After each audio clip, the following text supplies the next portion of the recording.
Hello dear students. आज अपन topic लेके आए हैं लॉ ऑफ डिमांड्स, मांग का नियम। और साथ में अपन अध्ययन करेंगे मांग के सिद्धांत का। ये जो टॉपिक है वो बीए पार्ट फर्स्ट ईयर में व्यष्टि अर्थशास्त्र अर्थात माइक्रो इकोनॉमिक्स का टॉपिक है। और कंपटीशन की दृष्टि से भी इस टॉपिक का बहुत अधिक महत्व है, क्योंकि अपन हर जगह देखते हैं कि मांग क्या होती है, मांग का नियम क्या है। ये शब्द अपने को बहुत जगह देखने और सुनने को मिलता है। तो अपन पहले मांग के बारे में पढ़ें तो अपन मांग से पहले अपन सामान्यतः तीन शब्द हैं उनको एक ही मान लिया जाता है या उनका प्रायवाची मान लिया जाता है। जैसे एक है इच्छा, एक है आवश्यकता और एक है मांग। अर्थशास्त्र में इन तीनों का ही अर्थ अलग अलग है। सामान्य रूप से अपन तीनों को एक ही मान लेते हैं। इच्छा तो व्यक्ति की कुछ भी हो सकती है, लेकिन प्रत्येक इच्छा मांग नहीं होती। जैसे मान लो एक व्यक्ति के पास खर्चने योग्य पैसे भी नहीं हो या रुपए भी नहीं हो, या किसी वस्तु खरीदने के रुपए नहीं हो, फिर भी किसी वस्तु को खरीदने की या लेने की इच्छा हो सकती है। लेकिन उस इच्छा को मांग नहीं कह सकते जब तक अपन उस वस्तु को खरीदना नहीं चाहते हैं। दूसरी होती है आवश्यकता। आवश्यकता का मतलब है कि जैसे मान लो एक व्यक्ति के पास जैसे रुपए है बाइक लेने के, और उसको अपने काम पर जाने के लिए बाइक की आवश्यकता भी है, हमेशा उसको जाने आने में। और तो उसके लिए वो व्यक्ति को आवश्यकता भी है उस बाइक की। लेकिन व्यक्ति बाइक नहीं लेना चाहता अभी, वो सोच रहा है कि कुछ समय बाद में लूँगा, तो वो आवश्यकता भी मांग नहीं होगी। जब तक आवश्यकता व्यक्ति के द्वारा उसकी मांग आवश्यकता के लिए उस वस्तु को खरीदने का इच्छुक नहीं होगा, तब तक वो मांग नहीं कहलाती है। इच्छा में तो क्या होता है कि व्यक्ति के पास योग्य होने की जरूरी नहीं है, यानी व्यक्ति के पास रुपये नहीं हो तो भी ये व्यक्ति की इच्छा हो सकती है। आवश्यकता व्यक्ति की मतलब योग्यता के अनुसार होती है कि अब एक गरीब व्यक्ति है, उसके लिए बाइक की आवश्यकता है उसकी पूरी करने के लिए। एक अमीर व्यक्ति के लिए कार आवश्यकता हो सकती है।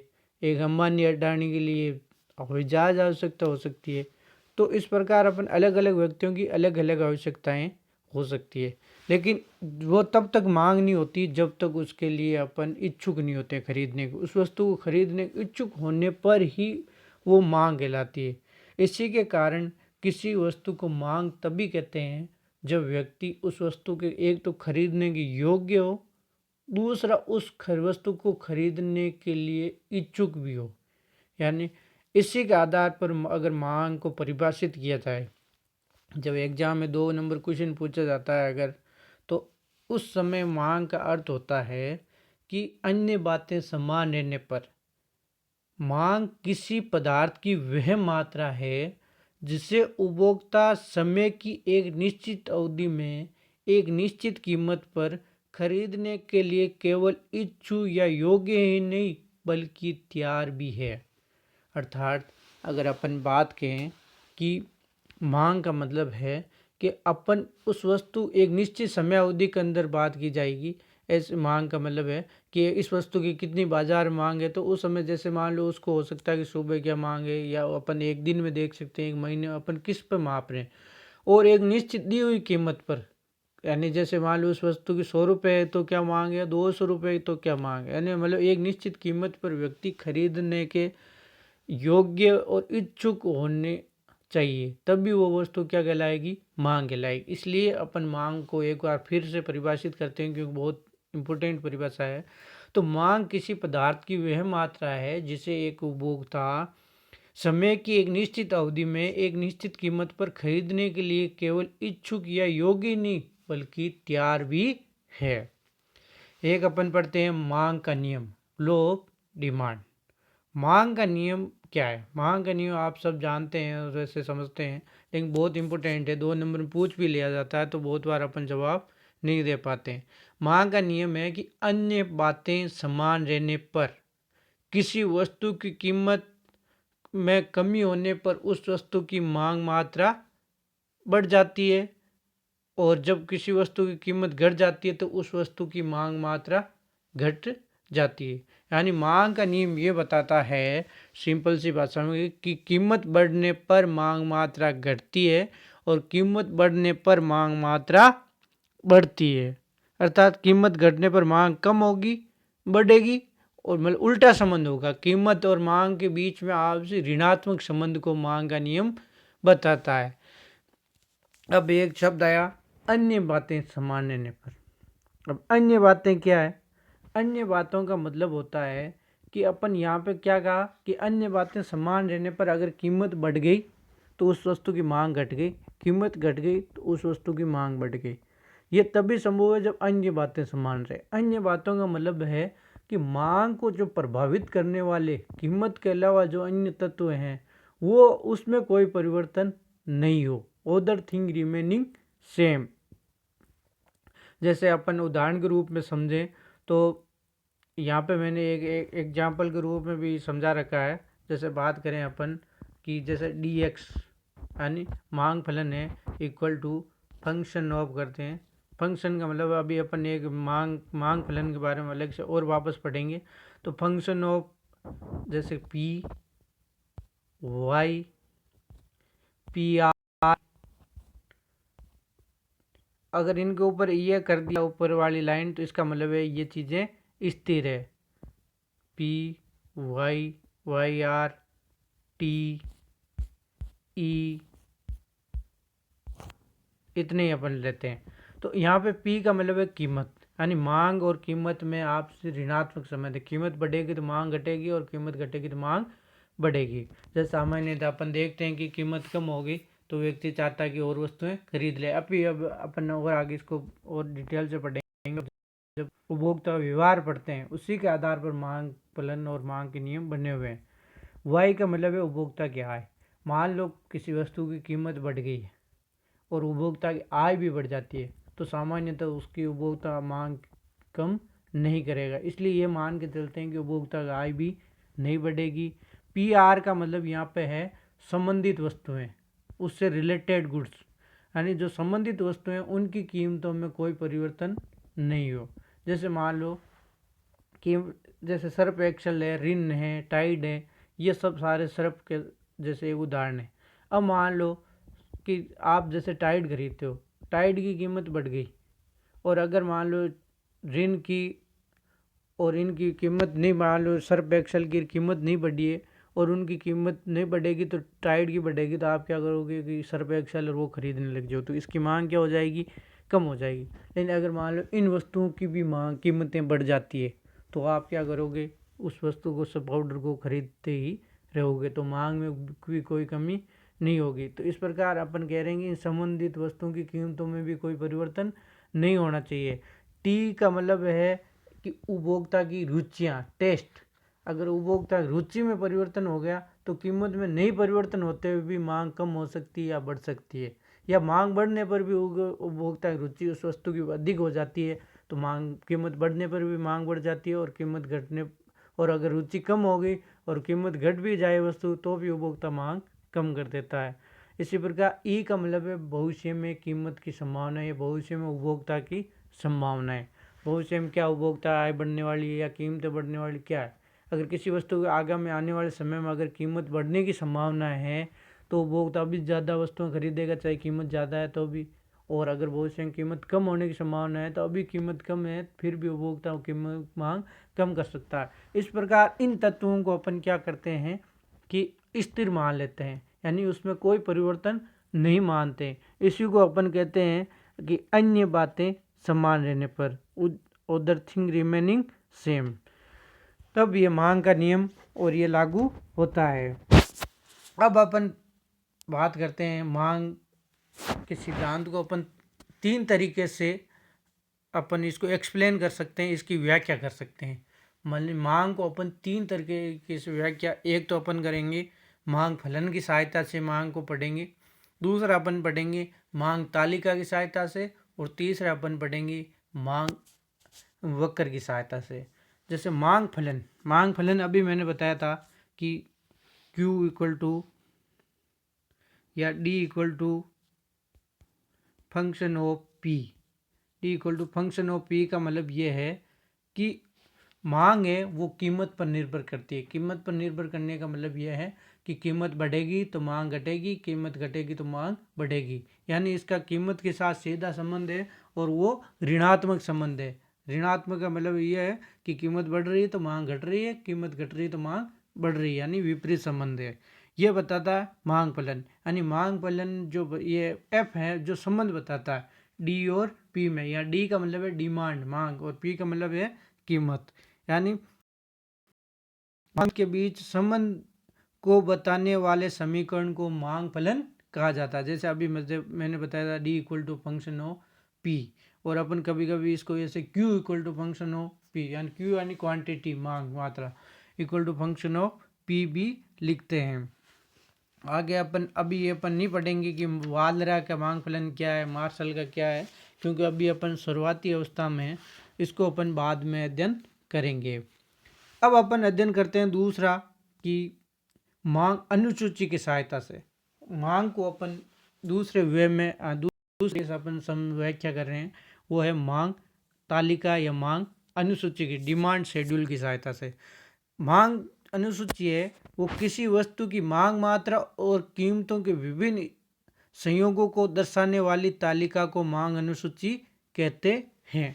यानी एक तालिका है, तालिका टेबल से सभी संबंध जानते हैं। जो टेबल है वो उस टेबल में विभिन्न कीमतों स्तर पर कितनी मांगी गई मात्रा है उन दोनों बीच में जो संबंध दर्शाता है उसको कहते हैं मांग अनुसूची या मांग तालिका। यानी किसी वस्तु की मांग मात्रा और कीमतों के विभिन्न संयोगों को दर्शाने वाली तालिका को मांग अनुसूची कहते हैं। एक टेबल अपन बना सकते हैं, जैसे अपन यहाँ पे कीमत लिए प्रति इकाई और इधर मान लो अपन प्रति इकाई वस्तु लिया हो क्यों। अब जैसे मान लो कीमत 1 रुपये है तो मांग अपन मान लेते हैं 4 रुपये, 4 इकाई है। अगर मांग कीमत मान लो 2 रुपये है तो मांग अपन मान लेते हैं 3 रुपये है। कीमत बढ़ के 3 रुपये हो जाती है तो मांग कम होकर 2 इकाई की हो जाती है, और मांग कीमत बढ़ के अगर 4 हो गई तो मांग 1 ही हो जाती है। ये बता रहा है इन दोनों बीच में कीमत और वस्तु की मांग मात्रा के बीच में ये तालिका क्या बता रही है, आपस में संबंध को बता रही है। यानी यहाँ पे प्रति इकाई कीमत बता रहा है और ये जो क्यू है वो वस्तु की मांगी गई मात्रा को बता रहा है। अगर प्रति इकाई कीमत 1 रुपया है तो अपन 4 इकाई की मांग कर रहे हैं, अगर 2 है तो 3 कर रहे हैं, अगर 3 रुपये है प्रति इकाई कीमत तो 2 इकाइयों की मांग कर रहे हैं, अगर 4 है तो 1 इकाई की मांग। इसका मतलब ये अपने को मांग तालिका बता रही है। अब अपन तीसरे तरीके से बात करें वो है मांग वक्र की सहायता से। मांग वक्र की सहायता से अगर अपन मांग को अपन व्याख्या करें या एक्सप्लेन करें तो मांग वक्र क्या होता है कि एक ग्राफ है, ग्राफ मेट्रिक है, अपन एक ग्राफ बनाते हैं कि उसकी सहायता से अपन उसमें विभिन्न संयोग अपन दिखाते हैं कि वस्तु की मांगी गई विभिन्न मात्रा और विभिन्न कीमत स्तरों पर मांगी गई मात्रा के बीच के संबंध को जो ज्यामिति के प्रदर्शन को मांग वक्र कहते हैं। यानी अगर मान लो अगर इसको परिभाषित करें अपन तो मांग वक्र वह रेखा चित्र होता है जो किसी वस्तु की कीमत तथा मांग मात्रा के विभिन्न संयोगों को प्रकट करता है। यानी अगर और भी अपन बात करें कि अन्य शब्दों में कि एक वस्तु की विभिन्न कीमतों पर वस्तु की मांगी गई मात्राओं का ज्यामितिक प्रदर्शन ही मांग वक्र कहलाता है। यानी रेखा चित्र होता है, वो समझ गए कि वक्र के बारे में जहाँ पे भी बात होगा मतलब रेखा चित्र की बात है तो वहाँ पे अपन देखते हैं कि जैसे मांग वक्र बना के बताऊँ आपको मैं ये। अब अगर मान लो जैसे मान लेते हैं अपन कि 4 रुपये की मांग तो अपन मान लेते हैं 2 इकाई की मांग है। अपन एक एग्जाम्पल के रूप लिया, इधर अपन कीमत लिए वाई एक्सेज पर, एक्स एक्सेज पर अपन वस्तु की मात्रा को लिया है। जैसे यहाँ पर अपन एक्स वस्तु ले लिया, ठीक, एक्स एक्सेज पर अपन ने वस्तु की मात्रा को लिया। अब मान लेते हैं अपन 4 रुपये कीमत है तो 2 इकाई मांग और कीमत अगर 3 रुपये है तो अपन मान लेते हैं मांग बढ़ के 4 हो जाती है।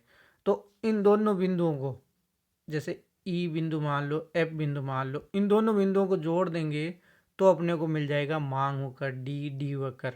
ये कहलाता है मांग वक्र। यानी वो विभिन्न कीमत स्तरों पर वस्तु की मांगी गई मात्रा के बीच में संबंध को प्रकट करने वाले ज्यामितिक प्रदर्शन ही मांग वक्र कहलाता है। ये हो गया मांग हो गया। तो इस प्रकार अपन मांग को 3 प्रकार से व्याख्या कर सकते हैं। एक मांग फलन की सहायता से, जो बताता है कीमत और मांग मात्रा के बीच में आपसी संबंध को बताता है, को बताने वाले समीकरण को अपन मांग फलन कहते हैं। दूसरा जो वस्तु की मात्रा वस्तु की मात्रा और तथा विभिन्न कीमत स्तरों पर कीमत स्तरों के बीच में जो अपन तालिका बीच मतलब जो तालिका बताती है उसको अपन कहते हैं मांग तालिका। और तीसरा मांग होकर जो विभिन्न कीमत स्तरों पर वस्तु की मांगी गई मात्रा का ज्यामितिक प्रदर्शन मांग होकर कहलाता है।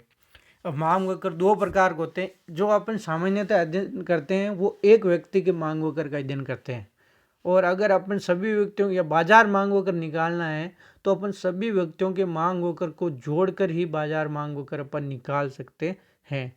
तो जैसे मान व्यक्तिगत मांग वक्र जो अभी अपन ने पढ़ा कि एक व्यक्ति है या एक उपभोक्ता है, जो अपन अभी बात कर रहे हैं वो एक व्यक्ति की बात कर रहे हैं। जो मांग वक्र की या अपन मांग की बात की वो एक व्यक्ति के बारे में। और अगर अपने बाजार मांग वक्र निकालना तो अपन सभी उपभोक्ता को मांग वक्र के जोड़ कर निकालना होगा। जैसे एक एग्जाम्पल बात करें अपन कि व्यक्तिगत मांग वक्र वह वक्र है जो किसी वस्तु की विभिन्न मात्राओं पर एक उपभोक्ता द्वारा उस वस्तु की मांगी गई मात्रा को प्रकट करता है। जो अभी मैंने बना के बताया वो व्यक्तिगत मांग वक्र है। और बाजार मांग वक्र ये विभिन्न उपभोक्ताओं के मांग वक्र का जोड़ का क्षैतिज योग होता है। जैसे अब अपन बना के बताएं आपको, तो जैसे मान लो ये 2 उपभोक्ता हैं, तो ए उपभोक्ता और बी उपभोक्ता, और इन दोनों को जोड़ के अपन यहाँ पे तीसरा बना दी, ये ए ये बी, और ये बाजार मांग वक्र है वो ए प्लस बी के, यानी दोनों की मांग। जैसे अगर मान लो ये कीमत दी हुई है तो इस कीमत स्तर पर ये उपभोक्ता कितनी मांग कर रहा है, इस कीमत स्तर पर ही जो ये उपभोक्ता कितनी मांग कर रहा है, तो इन दोनों की मांग को जोड़ देंगे तो यहाँ अपने को क्या मिल जाएगी, कुल। जैसे मान लो यहाँ पे ए कर रहा है, ये 2 इकाई की मांग कर रहा है, यहाँ पे टोटल कितनी हो जाएगी, ये 3 हो जाएगी। और अगर मान लो ये कीमत 4 रुपये है, चलो, और ये 3 रुपये हो जाती है, तो ये बढ़ के 2 कर देता है और ये बढ़ा के 4 कर देता है। तो ये दोनों 4 कर दी, इसने 2 कर दी, इसका मतलब है ये बढ़ के 4 और 2 कितनी हो जाएगी, 6 हो जाएगी। यानी ये 3 इकाई पे कीमत हो जाएगी, वो 6 हो जाएगी। तो ये बन जाएगा मांग वक्र। तो इस यहाँ पे अपन देख रहे हैं कि बाजार मांग वक्र है वो ज़्यादा ढलान का मतलब उसकी ढलान कम होती है। उसका कारण ये है कि ये बहुत सारे उपभोक्ताओं से मिलके बना होता है, तो इसलिए कीमत में कमी होने पर इसमें ये थोड़ी सी कीमत में कमी हुई तो मांग बहुत बड़ी मात्रा में बढ़ जाती है, और थोड़ी सी कीमत में वृद्धि हुई तो मांग बहुत बड़ी मात्रा में गिर जाती है। इसके कारण ये कम ढलान का होता है या अधिक लोचदार होकर होता है। ये अपन ने पढ़ा है मांग वक्र। अब अपन एक चीज पढ़ते हैं कि मांग वक्र ऋणात्मक ढाल का क्यों होता है। मांग वक्र अभी अपन देखा है वो मांग वक्र ऋणात्मक ढाल का, मांग वक्र ऋणात्मक ढाल का होने के पीछे कारण है वो 5 कारण है मुख्यतः। वैसे बहुत सारे कारण हैं लेकिन अपन बात करें, एक है सीमांत उपयोगिता ह्रासमान नियम का लागू होना। सीमांत उपयोगिता सबसे सभी परिचित है। सीमांत उपयोगिता के तात्पर्य है उपभोक्ता द्वारा एक अतिरिक्त इकाई खरीदने पर कुल उपयोगिता में होने वाले परिवर्तन को सीमांत उपयोगिता कहते हैं। और सीमांत उपयोगिता ह्रासमान नियम से भी सभी जानते होंगे। तो सीमांत उपयोगिता ह्रासमान नियम में ये बताता है कि मान लो अगर एक उपभोक्ता जैसे जैसे एक वस्तु की मात्रा बढ़ाता जाता है तो उस अतिरिक्त इकाई से जो खरीदी जाने वाली अतिरिक्त इकाई है उनसे जो उपयोगिता मिलती है वो घटती जाती है। यानी जितनी ज़्यादा वस्तु अपन खरीदेंगे तो उतनी अधिक खरीदते जाएंगे, उतनी उनका महत्व कम होता जाएगा। इसी को कहा गया, जैसे एक आइसक्रीम खरीदी आपने मान लो, तो पहली आइसक्रीम से जो आपने सीमांत उपयोगिता मिलती है, जो मज़ा आता है वो दूसरी आइसक्रीम में कम हो जाता है, तीसरे में और कम होता है, चौथे में और कम हो जाता है। जैसे मान लो पहली आइसक्रीम खरीदी आपने तो आपको मान लो 10 के बराबर सीमांत उपयोगिता मिली, यानी उपयोगिता मिली आपको। दूसरी खरीदी आपने, दूसरे से आपको 6 मिली। तीसरी खरीदी आपने, तीसरे से आपको 4 ही मिली। इसका मतलब क्या हो रहा है कि उपयोगिता वो जैसे जैसे और अधिक उस इकाई का प्रयोग कर रहे हैं घटती जा रही है। इसी के कारण एक उपभोक्ता क्या करता है कि कीमत कम होने पर ज़्यादा इसलिए खरीदता है क्योंकि कीमत ज़्यादा है, तो अगर और ज़्यादा मात्रा खरीदेगा तो उपयोगिता घट रही है, इसलिए अगर कीमत कम हो जाएगी तो उपयोगिता घटने पर भी वो और अधिक मात्रा खरीद लेगा। और अपन उपभोक्ता संतुलन में भी पढ़ा था कि उपभोक्ता वहाँ पे संतुलन में होता है जहाँ सीमांत उपयोगिता कीमत के बराबर होती है। इसलिए क्या होता है कि जैसे जैसे एक वस्तु की कीमत कम होती जाती है तो मांग बढ़ती है, और जैसे मांग कीमत बढ़ती है तो मांग कम हो जाती है। इसी का कारण ये बहुत बड़ा महत्वपूर्ण कारण है मांग होकर के ऋणात्मक होने का। दूसरा है आय प्रभाव। आय प्रभाव का मतलब यहाँ पे ये है कि जैसे किसी वस्तु की कीमत कम हुई तो उपभोक्ता की वास्तविक आय बढ़ जाती है। जैसे मान लो एक वस्तु की कीमत 10 रुपये और अपन 100 रुपये में वो 10 वस्तुएं खरीदते हैं तो अपने को 100 रुपये लगते हैं। अब अगर उसकी कीमत कम होकर 5 हो जाती है तो एक व्यक्ति 10 वस्तुएं खरीदने के लिए 50 ही खर्च करने पड़े। इसका मतलब है क्रय शक्ति, एक व्यक्ति की रुपये की जो वैल्यू है, वो क्षमता, वो बढ़ गई है। यानी आय प्रभाव, यही होता है आय प्रभाव। इसके कारण क्या होता है, व्यक्ति के पास 50 रुपये एक्स्ट्रा बच गए, मतलब जो काम पहले 100 में हो रहा था वो 50 में हो रहा, तो व्यक्ति क्या करेगा कि 10 की जगह 12 भी खरीद लेगा, 13 भी खरीद लेगा, 15 भी खरीद सकता है, 20 भी खरीद सकता है।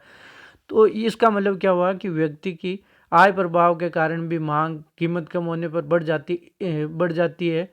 और दूसरी बात है कि कीमत घट जाएगी तो कीमत बढ़ जाएगी तो क्या होगा कि जो खरीदने की क्षमता वो कम हो जाएगी। इसके कारण आय प्रभाव के कारण भी व्यक्ति है वो वस्तु कीमत बढ़ने पर कम खरीदेगा और कीमत घटने पर ज़्यादा खरीदेगा। तीसरा अपन बात करते हैं प्रतिस्थापन प्रभाव। प्रतिस्थापन प्रभाव हमेशा ये कहता है कि महंगी वस्तु के स्थान पर सस्ती वस्तु को खरीदना चाहिए, या कीमत बढ़ने पर उस वस्तु को कम खरीदना चाहिए, यानी उसके स्थान पर प्रतिस्थापन करो दूसरी वस्तु का। तो प्रतिस्थापन, जैसे मान लो आपके पास पेप्सी और कोको कोला है, तो कोको कोला की कीमत बढ़ गई तो प्रतिस्थापन ये प्रभाव ये कहता है कि आप पेप्सी खरीदो कोको कोला की जगह। तो अगर पेप्सी की, तो इसका मतलब अगर पेप्सी कोको कोला की कीमत घट गई तो प्रतिस्थापन प्रभाव ये कहता है कि कोको कोला की जगह पेप्सी की जगह कोको कोला खरीदी जाए। इसका मतलब एक वस्तु का दूसरी वस्तु के स्थान पर प्रतिस्थापन किया जाए, यानी सस्ती होने पर उसको ज़्यादा खरीदी जाए और महंगी होने पर उसको कम खरीदी जाए तो दूसरी वस्तु खरीदी जाए, यानी प्रतिस्थापन। इस प्रतिस्थापन प्रभाव के कारण भी मांग होकर ऋणात्मक ढाल का होता है। तीसरा है, वो चौथा है, वो है विभिन्न उपयोग। यानी अगर मान लो किसी वस्तु के बहुत सारे उपयोग हैं तो कीमत कम हो जाती है तो अपन बहुत दूसरे उपयोग करने के लिए भी उस वस्तु की मांग बढ़ा देते हैं। जैसे अपन सिंपल सी बात करें, दूध की कीमत कम हो गई तो अपन हो सकता है कि घर पे ही दही पनीर सब बनाने के लिए उसकी मांग बढ़ा दे, और कीमत बढ़ गई तो हो सकता है कि अपन दही मार्केट से खरीदना शुरू कर दें, पनीर मार्केट से घर पे बनाने के बजाय मार्केट से लेकर आ जाएं। तो इसका मतलब है कि कीमत बढ़ने पर उसकी मांग कम हो जाती है। विभिन्न उपयोग है जो कम उपयोग करने शुरू कर देते हैं अपन, जो आवश्यक उपयोग है वही करते हैं, और कीमत घट गई तो उसकी अपन उपयोग बढ़ा देते हैं। उपयोग बढ़ाने का मतलब मांग बढ़ा देते हैं। इसी प्रकार बिजली ले सकते हैं, जब लाइट है अगर उसकी प्रति इकाई यूनिट की कम आ जाएगी, लाइट यूनिट कम हो लागत हो जाए तो क्या करेंगे अपन, हीटर चलाने भी शुरू कर देंगे। लेकिन अगर जैसे ही बढ़ जाती है तो लोग हीटर लाइटें भी छोटे एलईडी बल्ब में भी कम वोट के लगाने शुरू कर देंगे। तो इसका मतलब है कि जिनकी एक वस्तु के विभिन्न उपयोग भी होते हैं तो उन उपयोगों को भी अगर मांग बढ़ती है तो अपन ज़्यादा, कीमत बढ़ती है तो अपन उपयोगों का विभिन्न उपयोग कम कर देते हैं तो मांग घट जाती है, और कीमत घटने पर अपन विभिन्न उपयोग ज़्यादा करने लग जाते हैं तो मांग बढ़ जाती है। और अंतिम कारण है जो कि उपभोक्ता समूह का आकार। जैसे मान लो एक व्यक्ति, कोई गाड़ी है, जैसे वो 5 लाख तक की गाड़ी खरीदना चाहता है और किसी वस्तु की जैसे गाड़ी की कीमत 5.5-6 लाख रुपए, और अगर मान लो उस गाड़ी की कीमत 5.5-6 लाख से कम होकर 5 लाख हो जाती है तो उसमें क्या हो जाएगा कि वो उपभोक्ता जो उस गाड़ी को नहीं खरीद पा रहा था, अब वो उस गाड़ी को खरीद सकता है। यानी उपभोक्ता समूह का आकार है वो बढ़ जाता है। उपभोक्ता समूह आकार बढ़ने का मतलब मांग बढ़ जाती है। इसी प्रकार अगर कीमत बढ़ जाती है तो कीमत बढ़ने का मतलब जो पहले 6 लाख में वो गाड़ी खरीदने के काबिल भी थे लोग, अगर वो कीमत 6 से 7 लाख हो गई तो बहुत सारे लोग जो 6 लाख तक खरीद रहे थे वो भी उस गाड़ी को खरीदना बंद कर, वो भी उसमें लिए स्थिति में नहीं रहेंगे, तो उनके द्वारा भी मांग क्या हो जाएगी, कम हो जाएगी। इस प्रकार उपभोक्ता समूह का आकार भी कीमत बढ़ने पर घट जाता है और कीमत घटने पर बढ़ जाता है। इसके कारण भी मांग में परिवर्तन होता है। इन 5 कारणों से मांग वक्र का है वो ऋणात्मक ढाल का होता है। Okay, thank you.